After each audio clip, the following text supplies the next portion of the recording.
자, 우리 찬송가 433장, 귀하신 주여 날 붙드사. 찬송가 433장, 귀하신 주여 날 붙드사. 주님께서 오늘 하루를 붙잡아 주시기를 간구하며 함께 찬양하겠습니다.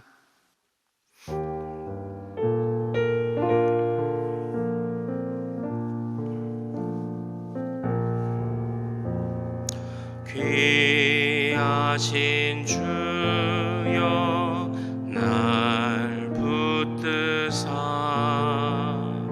주께로 날마다 더 가까이 저 하늘나라 나 올라가 주의 품 안에 늘 안기어 영생의 복 받기 원합니다. 봉헌할 물건 나 없어도 날마다 주께로 더 가까이 내 죄를 주께 각오하니 주님의 보혈로 날 씻으사 눈보다 더 희게 하옵소서. 간악한 마귀 날 꾀어도 주 예수 앞으로 더 가까이 이 세상 속한 그 허영심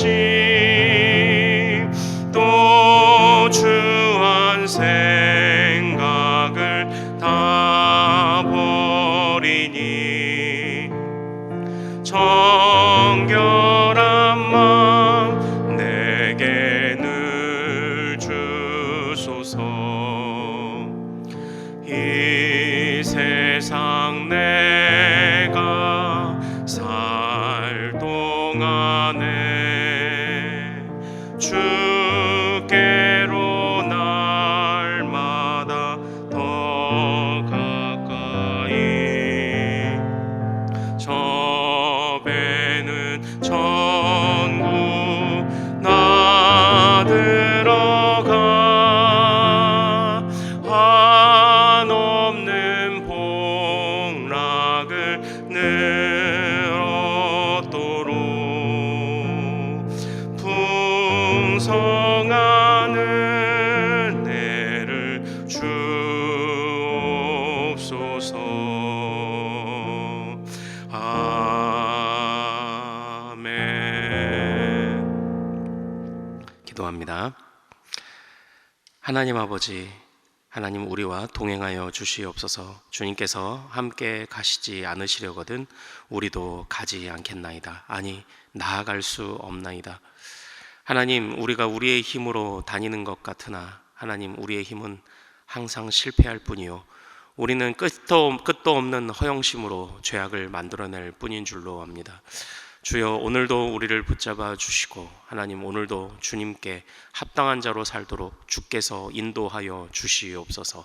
하나님, 주님 앞에 고개 숙여 나온 모든 주의 가족들을 붙잡아 주셔서 하나님 은혜로, 하나님 은혜 가운데 하나님 우리를 책임져 주시옵시고 하나님 은혜가 왕노릇하는 주님의 그 나라를 우리가 먼 미래에만 소망하는 것이 아니라 오늘을 살도록 하나님 인도하여 주옵소서. 하나님, 하나님의 나라가 어디 있느냐고, 하나님의 나라가 나에게 무슨 소용이 있느냐고 우리가 그런 말들을 입에 담지 않기를 원합니다.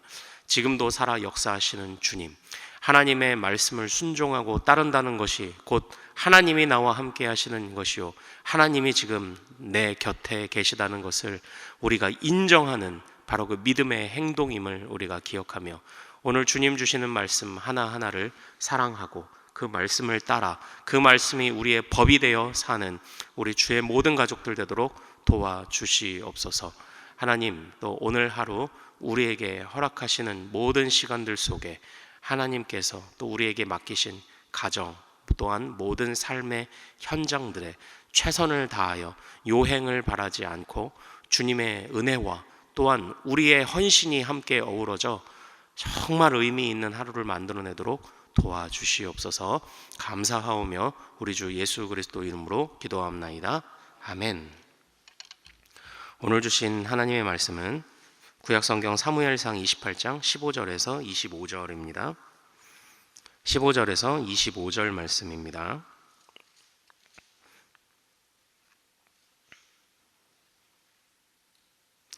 사무엘상 28장 15절에서 25절 교독하시겠습니다.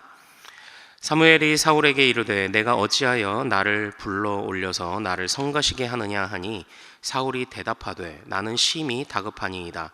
블레셋 사람들은 나를 향하여 군대를 일으켰고 하나님은 나를 떠나서 다시는 선지자로도 꿈으로도 내게 대답하지 아니하시기로 내가 행할 일을 알아보려고 당신을 불러 올렸나이다 하더라. 사무엘이 이르되 여호와께서 너를 떠나 내 대적이 되셨거늘 내가 어찌하여 내게 묻느냐. 여호와께서 나를 통하여 말씀하신 대로 내게 행하사 나라를 내 손에서 떼어 내 이웃 다윗에게 주셨느니라. 내가 여호와의 목소리를 순종하지 아니하고 그의 진노를 아말렉에게 쏟지 아니하였으므로 여호와께서 오늘 이 일을 내게 행하셨고 여호와께서 이스라엘을 너와 함께 블레셋 사람들의 손에 넘기시리니 내일 너와 내 아들들이 나와 함께 있으리라. 여호와께서 또 이스라엘 군대를 블레셋 사람들의 손에 넘기시리라 하는지라. 갑자기 땅에 완전히 엎드러지니 이는 사무엘의 말로 말미암아 심히 두려워하며 또 그의 기력이 다하였으니 이는 그가 하루 밤낮 음식을 먹지 못하였음이라.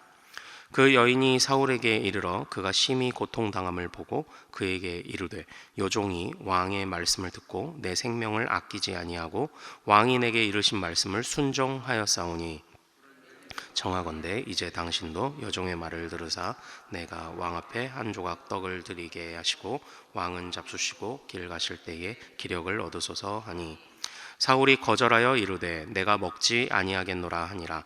그의 신하들과 여인이 강권하매 그들의 말을 듣고 땅에서 일어나 침상에 앉으니라.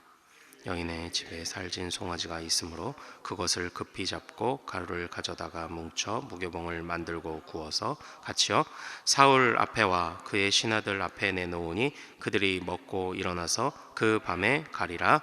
아멘. 오늘 우리가 함께 읽은 이 말씀을 통해서 피할 수 없는 하나님의 뜻, 피할 수 없는 하나님의 뜻이란 제목으로 은혜를 같이 나누도록 하겠습니다. 하나님께서 또 오늘 말씀 중에 우리가 주님을 정말 신실하게 따른다는 것이 무엇인지 우리에게 귀한 교훈 주실 줄로 믿습니다. 혹시 여러분들은 그 119를 또 그리고 또는 112에 전화를 해보신 경험이 있나요? 사실 그런 전화를 해보셨다는 건 급한 일이 생겼다는 거죠. 사실은 제 솔직한 마음은 여러분들이 112나 119에 전화할 일이 일평생 생기지 않기를 소망합니다. 그러나 살다 보면 급한 일이 생기면 어쩔 수 없이 전화해야 될 때가 있죠. 저도 오래전에 어느 날 집에 있을 때 아버지가 갑자기 이렇게 쓰러지셔서, 근데 물론 감사하게도 그냥 조금 있다가 회복 잘 하셨어요. 그래서 119에 전화를 해본 적이 있었어요. 근데 119나 112 우리가 이런 분들에게 전화를 해서 도움을 받으면 참 고맙죠.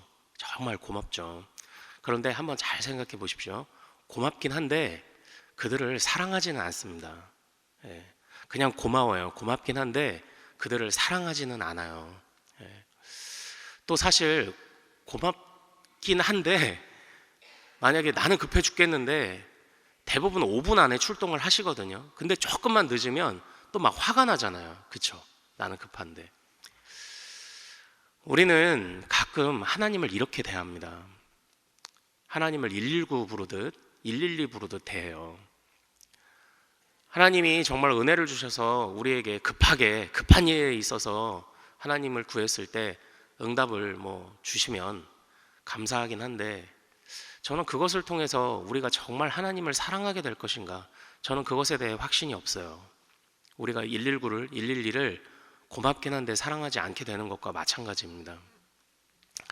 하나님은 우리를 관계로 부르셨죠. 아버지와 자녀, 신랑과 신부. 정말 주님은 우리를 관계로 부르셨어요. 관계로 부르셨다는 건 뭔가요? 급할 때만 전화하면 그 관계가 그렇게 돈독해지지 않아요. 급할 때만 연락하고 급할 때만 찾으면, 나 필요할 때만 찾으면 요즘 사람들 표현으로 손절당합니다. 손절당해요.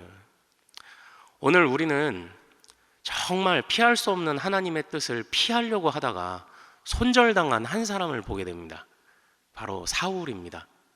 그런데 우리가 사실 지금까지 이어져 오는 이야기를 보면서 사울의 결말이 이렇게 될 걸 몰랐나요?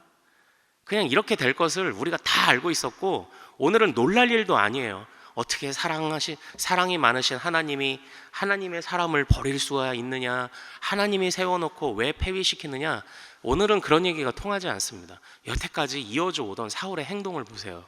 아유, 너 그럴 줄 알았다. 너 그래도 싸다. 너 손절당해도 싸다. 하나님을 아버지라고 너 한 번도 여겨본 적이 있느냐? 하나님을 신랑이라고 여겨본 적이 있느냐? 너 오늘 하나님을 119처럼 찾았지? 너 오늘 하나님을 112처럼 찾았지? 너 오늘 하나님이 그동안 너한테 어떤 마음이셨는지, 하나님이 원한을 갖고 있고 제가 이런 얘기를 하는 건 아닙니다. 그런데 오늘 우리는 이 안에서도 하나님의 성품을 발견해야 돼요. 하나님이 우리에게 원하시는 것이 무엇인지를.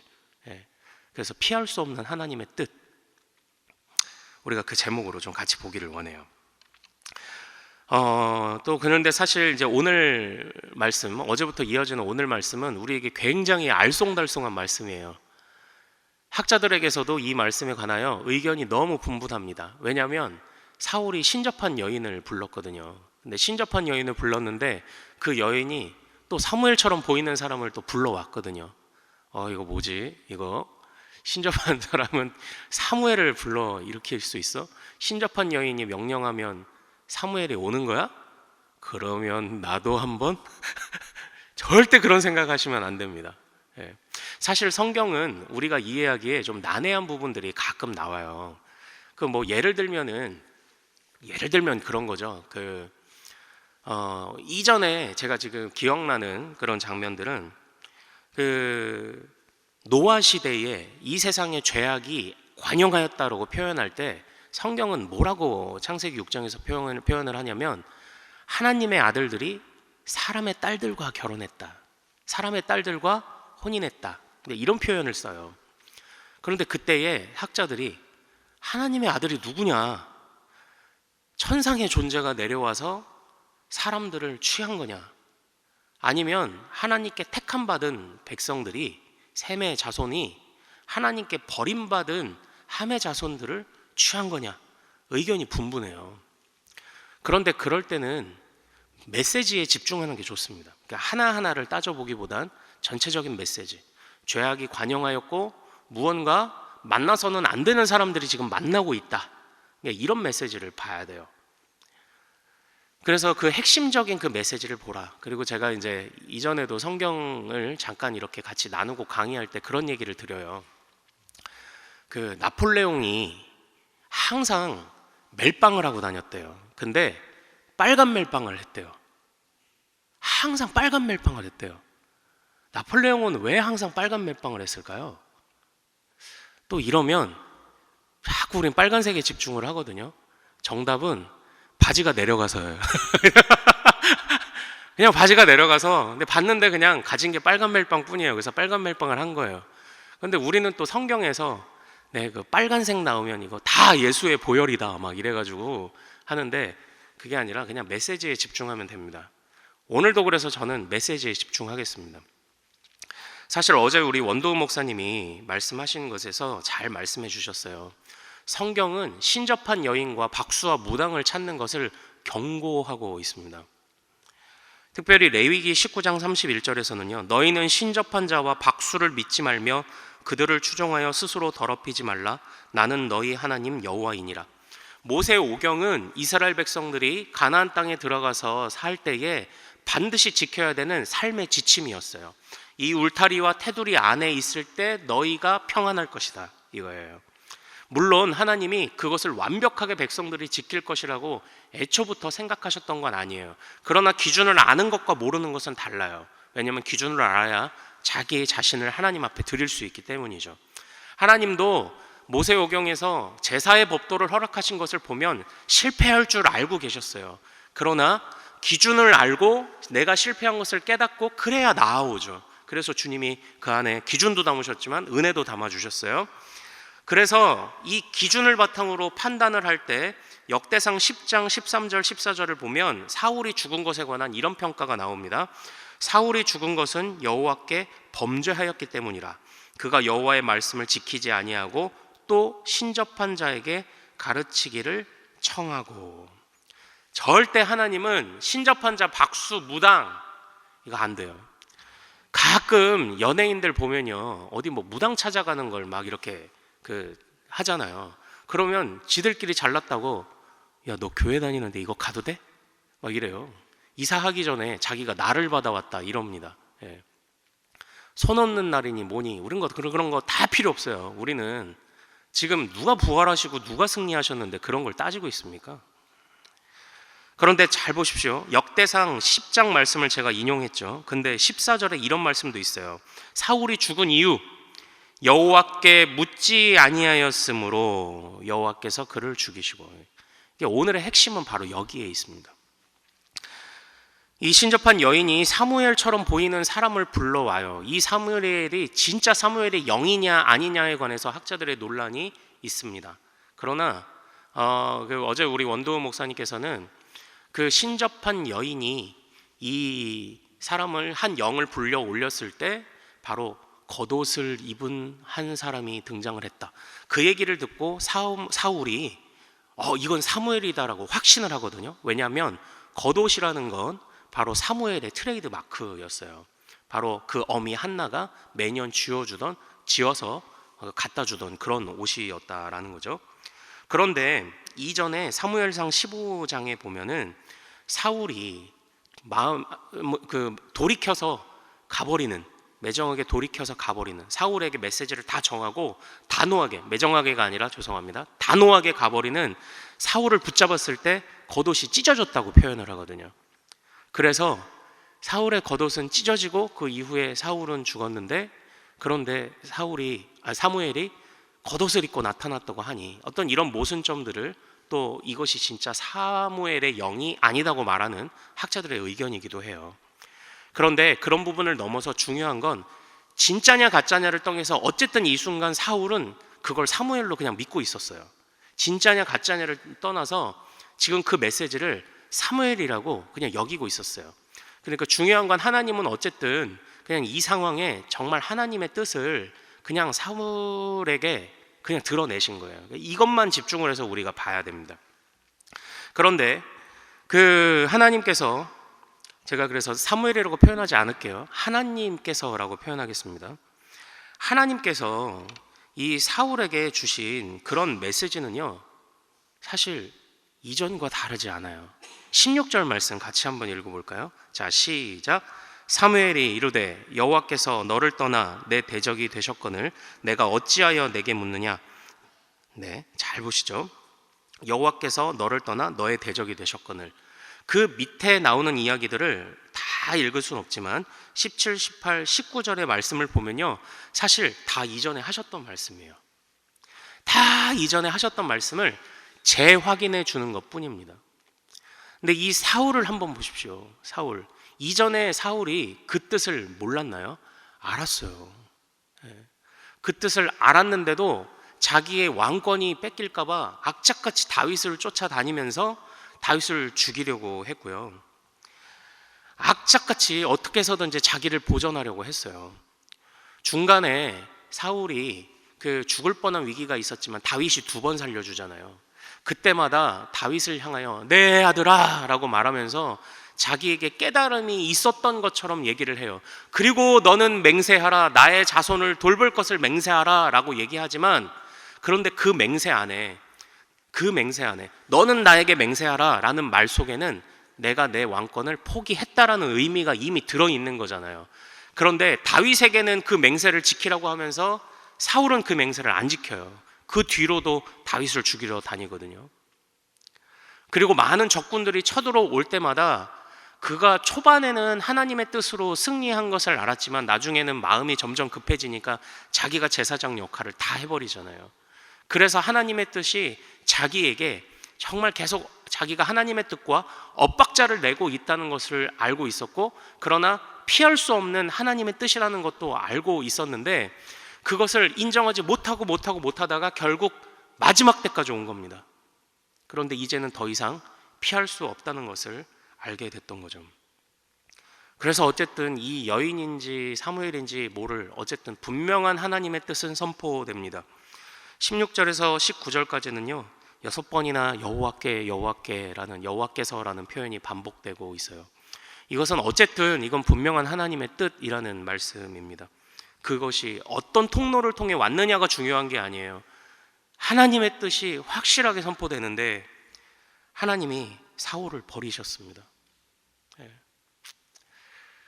하나님께서 사울을 버리셨다라는 것을 어쩌면 이전에 그가 인정을 했더라면 그래도 왕의 자리만 내려놨을 뿐 아마 그래도 요나단과 함께 어느 정도 비참한 최후를 맞이하진 않고 살아갈 수는 있었을 거예요.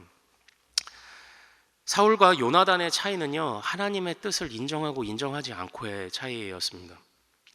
그런데 요나단은 하나님의 뜻을 인정했지만 사울은 끝까지 그러지 않았죠.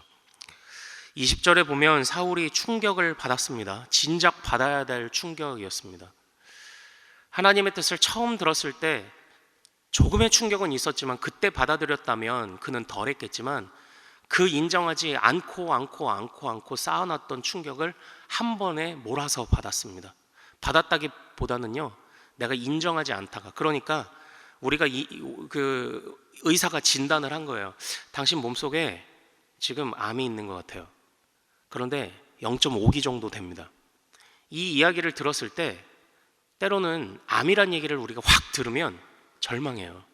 하지만 절망하고 걱정한다고 해서 그게 치료되진 않아요. 빨리 실망은 돼도 정신을 차리고 의사 선생님 그럼 내가 어떻게 해야 되겠습니까? 이걸 물어야 됩니다. 그러면 당장 수술하시죠 하면 수술하면 괜찮거든요. 근데 아니야 아닐 거야 하고 뛰쳐나가서 계속 그냥 아니야 나는 아니야 아닐 거야 아니지요 하나님 아니에요 이러다가 나중에는 손 쓸 수 없을 정도로 가서 3기 4기 돼갖고 가면 그게 무슨 의미가 있냐고요. 지금 사울이 그랬습니다. 사울이 그랬어요. 하나님의 뜻은 처음부터 명확했으나 인정하지 않고 그러고 있다가 결국은 이걸 키워서 자신이 마지막에 그걸 도로 맞은 것 아닙니까? 절망했던 바로 그 사울의 모습, 음식조차도 먹지 않고 겨우 먹을 것을 강권하여 사람들이 강권하여 먹을 것을 먹여 돌려보내는, 참 이렇게 초라한 모습이 어디 있습니까? 물론 오늘 말씀 속에서 우리가 돌아봐야 할 부분도 있습니다. 이 말씀만 드리고 마칠게요. 우리가 정말 급한데 하나님이 그래도 우리가 신실하게 기도해 왔다 하더라도 정말 급한데 하나님의 응답이 더딘 것처럼 느껴질 때도 있습니다. 그럴 땐 어떻게 할까요? 그럴 땐 어떻게 합니까? 이제 그것도 참 중요한 부분이잖아요. 우리가 정말 신실하게 기도했는데, 신실하게 기도해 왔고 붙잡아 왔는데, 그런데 급할 때 하나님이 좀 더디게 응답하시는 것 같다. 그러면 어떻게 해야 되나요? 그럴 때는 이미 알고 있는 하나님의 뜻에 집중하시면 됩니다. 우리 하나님은 우리를 관계로 부르셨다고 했잖아요. 우리가 그냥 우리 엄마가 어떤 음식을 좋아하셨지 하다가 제가 예전에 엄마랑 같이 먹었던 뭐 영수증을 본다거나 오늘 엄마랑 뭐 했나 일기장을 본다거나 그것도 좋죠. 그런데 과거의 일기장을 이렇게 촥 펼쳐가지고 이날 엄마랑 명태조림을 먹었구나, 그러면은 오늘도 명태조림을 먹어야 하지, 이렇게 생각할 수는 없잖아요. 왜냐, 오늘은 엄마가 오늘 좋아하는 게 다를 수도 있잖아요. 오늘 그냥 엄마에게 물어보는 게 낫죠. 그런데 만약에 엄마는 뭐 그냥 아무거나 이전에 먹었던 것 중에 먹어보지 라고 말씀하시면 그때는 우리가 이전에 알던 것을 또 할 수도 있죠. 비슷한 것 같아요. 하나님도 우리의 아버지시고 관계를 부르셨기 때문에 하나님께서 응답을 주시면 그 응답대로 따라가면 되지만, 그렇지 않다면 또한 이전에 있었던 하나님과 관계 안에서 우리가 신실한 관계 안에서 이미 얻었던 하나님의 뜻, 하나님은 이걸 싫어하신다 하셨지, 하나님은 이걸 원하신다고 하셨지 하는 하나님의 큰 뜻 안에서 그냥 인내하고 꾸준히 기도하면서 이미 알고 있는 하나님의 뜻을 따라가면 됩니다. 그러면 우리가 하나님의 뜻을 피하지 않고 하나님의 뜻을 따라가는 거예요. 그냥 우리에게 담대하게 그냥 그래, 내가 담대하게 그냥 하나님의 뜻을, 내가 아는 하나님의 뜻 잘 지키면 살지 뭐. 하나님의 자녀 버리겠어? 죽이기야 하시겠어? 지금 아니면 다음엔 나겠지. 지금 내 뜻이 응답되지 않았으면 다음은 나야 하면서 담대하게 좀 그냥 버티는 거죠. 하나님의 뜻에 관해서 우리가 좀 그런 생각을 가지기를 소망합니다. 하나님의 뜻은 피할 수 없습니다. 인정할 수밖에 없어요. 이미 알고 있는 하나님의 뜻에 집중하시고요. 그리고 매일매일 하나님께 물어야 할 것들을 물어가며 또 우리가 기도해야 할 줄로 믿습니다. 하나님께서 그 사울을 버리셨다는 사실을 인정하지 못했죠. 사울은 인정하지 못했죠. 그러다가 화를 키웠죠. 우리는 하나님 앞에 그냥 그때 신실하게 잘 순종하고 이쁨 받아 그냥 매일매일 주님과 더불어 동행하며 행복하게 살아가기를 소망합니다. 자, 우리 기도하겠습니다. 오늘 말씀을 붙잡고 주여, 매일매일 주님과 동행하며 살아가는 우리가 되도록 도와주옵소서. 하나님의 뜻이 때로는 우리의 환부를 도려내는 정말 아픈 하나님의 뜻이기도 하지만 하나님의 뜻을 피할 수 없음을 생각하며, 또한 주님께서 나를 치료하시는 과정임을 생각하며 우리가 하나님의 뜻을 피하지 않고 신실하게 붙잡도록 도와주옵소서라고 우리 주여 이름 한번 부르고 말씀 붙잡고 기도합니다. 주여! 거룩하신 아버지 하나님, 은혜 베풀어 주시옵소서. 아버지 하나님, 하나님의 뜻, 이미 알고 있는 하나님의 뜻이든지 하나님 급하게 우리에게 말씀하신 하나님의 뜻이든지 어떤 것이든지 하나님의 뜻에 집중하며 살아가는 우리 모든 성도들 되도록 도와주시옵소서. 하나님께 물어야 하고 하나님께 구해야 하고 하나님께 아뢰야 합니다. 하나님, 아뢰기를 절대 게을리하지 않는 우리 모든 중앙의 가족들 되도록 하나님 인도하여 주시옵소서. 하나님, 그러나 때때로 주님께서 우리에게 인내를 요구하시고 기다림을 요구하시고 침묵을 말씀하실 때에는 아버지 하나님, 우리 당황하지 않고 이미 알고 있는 하나님의 뜻에 집중하는 믿음의 신실한 사람들 될 수 있도록 아버지 하나님 인도하여 주시옵소서. 하나님께 물어야 합니다. 오늘 하나님의 뜻을 물어야 합니다. 그러나 하나님께서 때때로 우리에게 맡겨주실 때에는 아버지 하나님, 이전에 주님께 아버지 배웠던 것, 이전에 주님께 받았던 응답들, 또한 이전에 하나님께서 명령하셨던 것들, 성경이 우리에게 말하는 것들 신실하게 붙잡고 커다란 하나님의 뜻 안에서 우리 자신을 지키며 우리의 마음을 지키며 살아가야 할 줄로 아오니, 하나님의 뜻을 향하여 요행을 바라거나 119를 부르듯 112를 부르듯 그렇게 급할 때만 주님을 찾는 일이 없도록 아버지 하나님 인도하여 주시옵소서. 아버지 하나님, 주님을 사랑해야 하는 아버지, 주님을 신랑으로 아버지로 섬겨야 되는 아버지, 우리의 믿음의 성격이 어떤 것인지를 우리가 절대 잊지 않도록 주여 도와주시옵소서. 오늘 하루를 살아갈 때 주여 신실하게 주님과 동행하는 우리 모든 주의 가족들 될 수 있도록 아버지 하나님 인도하여 주시옵소서. 아버지 하나님, 오늘을 맡깁니다. 오늘을 의지합니다. 아버지 하나님 붙잡아 주시옵소서. 오늘은 월요일입니다. 특별히 성도들의 가정과 지역사회를 위해 기도하는 날입니다. 이 시간 기도하실 때 이번 한 주간도 모든 성도들의 가정이 하나 되고 자녀들이 형통하며 영육간 강건하도록 성도들의 생업과 사업장마다 하늘문을 여시고 복 내려 주시도록 성도들이 서는 곳마다 예수님의 향기를 나타내어 지역사회가 복을 받도록 그리고 계속해서 담임 목사님을 위해 기도해 주시고 함께 동역하시는 장로님들과 교역자들이 사랑으로 하나 되어 온 교회가 성령으로 충만한 가운데 부흥의 역사를 이루게 해달라고 같이 기도하겠습니다. 성도의 가정과 지역사회를 위해 합심으로 기도하신 후에 자유롭게 기도하시면 되겠습니다. 이 시간 저를 먼저 따라해 주시기 바랍니다. 주여 문을 열어 주옵소서. 주여 문을 열어 주옵소서.